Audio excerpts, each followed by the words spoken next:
Nembangal daw yo kay Ilocano, kumusta po kayo? So meron po tayong good news dito sa munting ibunan natin. Nakapapisahan na po tayo kay Ilocano ng ating lovebird.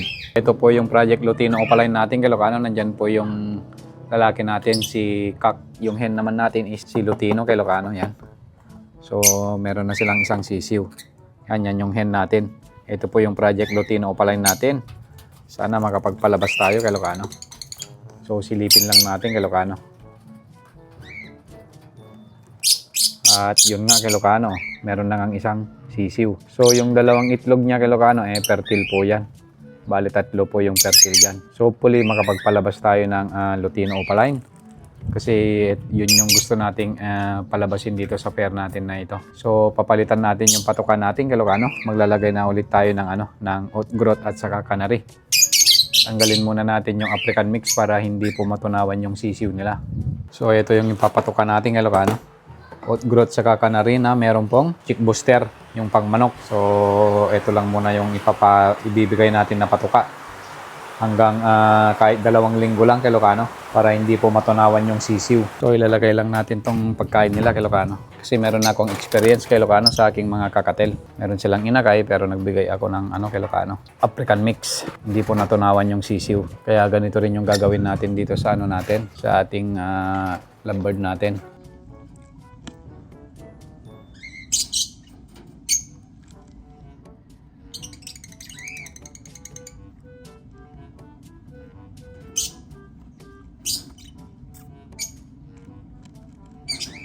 Sa wakas kay Ilocano, napag-pair na natin itong pinagpapares natin na Project Lutino Opaline natin. Ito yung Lutino natin at saka yung Green Split Ino natin kay Ilocano. So hopefully makapagpalabas nga tayo ng Lutino Opaline kasi yun talaga yung project natin dito kay Ilocano. So 2 na po yung napisa kay Ilocano, bagong labas lang. Yung sisiw nila kay Ilocano. Sana merong dyan kay Ilocano, Lutino Opaline. Kasi yan naman talaga yung gusto natin na project dyan kay Ilocano. So ang ganda talaga kasi ng kay Ilocano, ng Lutino na Opaline. Yan, parang itong hen natin kay Ilocano na Lutino parang split Opaline.